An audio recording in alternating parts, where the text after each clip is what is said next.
ஒரே ஒரு துணைக்கால் தான்ப்பா போடல. பாத்தியா தப்பு. பெரிய முட்டையை போட்டுட்டு இனி கூப்பிட்டு வர அடிக்கிறாருடா.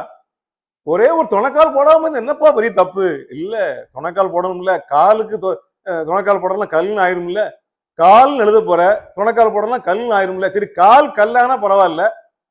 வேற ஏதாவது சொல்ல இருந்தா சோலைன்னு எழுதுனா ஒருத்தன்.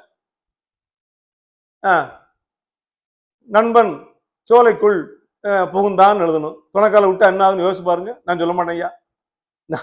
நான் சொல்ல மாட்டேன்.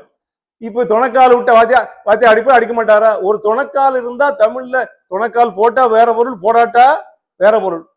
நான் போய் வருகிறேன் எழுதுனா ஒருத்தன் வேகமா துணைக்கால விட்டா நான் பேய் வருகிறேன்னு இருக்கு. நான் ஊருக்கு போய் வருகிறேன், நான் ஊருக்கு பேய் வருகிறேன்னு ஒருத்தன் வீட்டை கிளம்பி போயிட்டான். இல்ல பேய் வருதாம்டான்னு.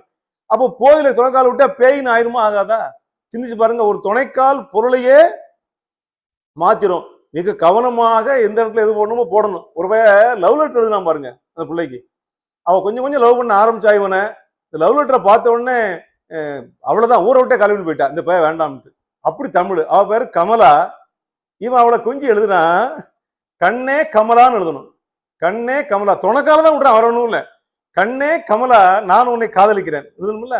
கண்ணோ காமால. அதாவது கண்ணேக்கு துணைக்கால் போட்டா அது கண்ணோன்னு வந்துட்டு, கமலாவுக்கு துணைக்கால் போட்டா காமால, அங்கிட்டு துணைக்கால விட்டுட்டா. அப்போ கண்ணே கமலான்னு போட்டவன் கண்ணோ காமால, எனக்கு என்னடா காமால கண்ணு அப்படின்னு இடத்த காலி பண்ணி போயிட்டாருன்னா துணைக்கால போடுறதும் மாத்தி போடுறதும் தப்பாயிரும். நடிகர் விசு ஒரு படத்துல அருமையா காமிப்பாரு. அவர் மனைவி பேர் பார்வதினு இருக்கும், பர்வாதின்னு எழுதுவாரு. பிறகு பர்வதின்னு போடுவாரு. பக்கத்துல இருக்கும் சொல்லுவான், ஒரு ஏன் முன்னாடி காலை எங்கன்னா போடுவோம் பாரு. அப்ப இந்த துணைக்கால் போடும் போதும் போடாத போதும் அர்த்தம் அனர்த்தமாக மாறிவிடும். தமிழிலே அது மிக எச்சரிக்கையா இருக்கும்.